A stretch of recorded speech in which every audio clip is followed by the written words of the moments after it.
think harnessing the capabilities, the knowledge, the innovation, and the creativity of the youth is an incredible opportunity to shape and reshape the future of peace building in Africa. I think we have oftentimes we have fundamentally different ideas, and we use alternative canons of thought to shape peace building based on our lived experiences. And I think we live in a time where building knowledge based on evidence, building knowledge based on lived experiences is critical to ensuring the future of peace building. And as a result, tapping into those lived experiences from communities that are marginalized, and not only youth itself, there's so many different communities that are marginalized, is so key to ensure the sustainability of peace building in Africa.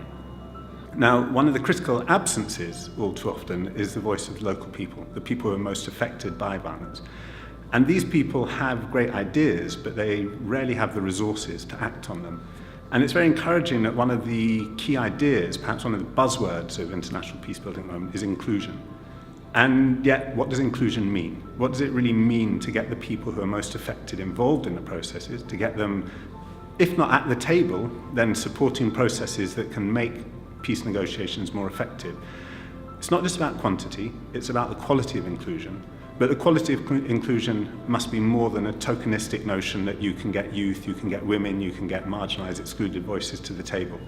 The critical challenge, I think, and the critical opportunity, is how can you make the voices of people who've been excluded have more agency? How can you give agency to people, to communities that have been excluded, so that they can help design responses to violence, and so that they can help contribute to the different pathways that have to be part of building peace?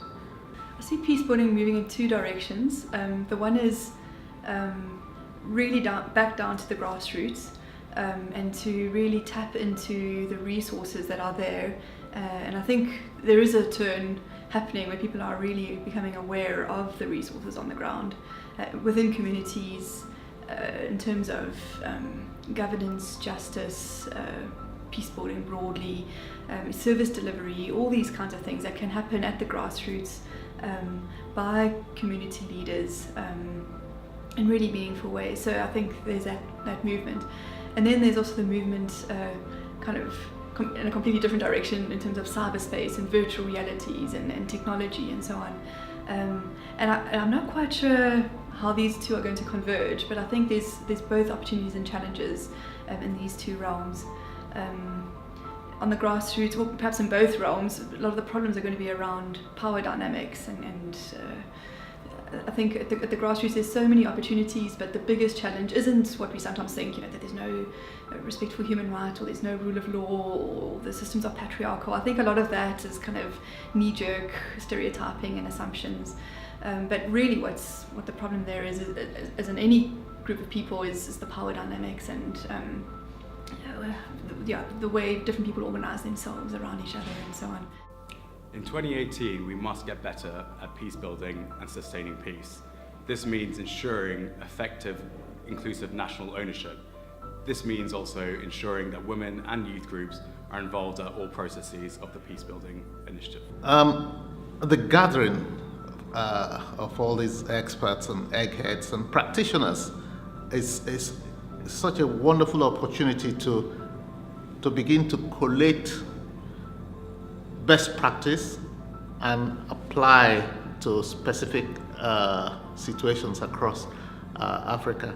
As you know, situations differ from country to country, and I've seen a broad spectrum of expertise around the table, and I can see that people can collate and tailor specific measures to specific problems that we see. I see an ability to, if given the opportunity, to begin to actually whittle down the dangers that we face with the problems. One thing that interests me is the transferability of practice and learnings that have come up in these discourses. So I see the I see an adaptation as we move forward. I can see not just using a spray gun to the problems, but being more focused in problem solving.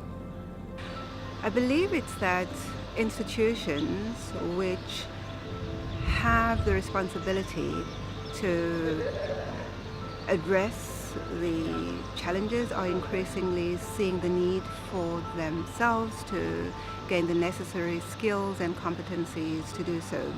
I'm talking here about parliaments, about human rights committees, about civil society organizations, and even the media, who all are asking for better understandings of how the security systems in their countries and across the regions in fact work, what their duties and responsibilities are in respect of oversight and of holding these institutions to account, particularly in situations of stress, in situations of emergency, in situations of internal disorder, so to speak.